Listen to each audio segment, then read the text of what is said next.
Ah, good morning pa guys. Good morning. Si Inday ay busy sa kanyang prutas.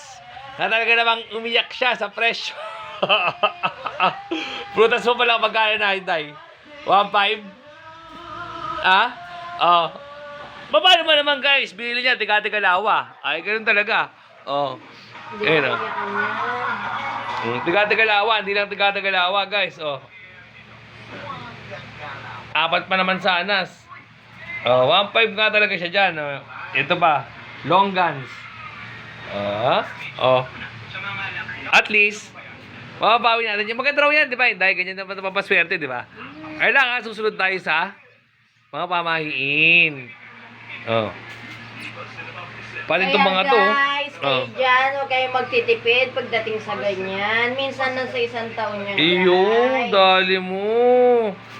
Ayun o, kita mo naman yan guys ha. Napaka-visa niyan. Ito lang eh oh. Bumili ka pa ng ganito, nagulat ka. Letos 97. Right. Ha? 97, bumili na itong ganito. Kompleto na tayo dito sa bahay guys. Para kompleto na tayo. Pati itlog, yan. Itlog. Kasi kailangan niya rin yan eh. Naglalagay din siya ng ganyan eh. Prosperity. Ng mga itlog, di ba? Ayan kiwi. Ayos. Natupad na naman ang wish ni Inday. Ang mga prutas. Alright. Di ba? Iyak ang Inday. Hindi ako iiyak.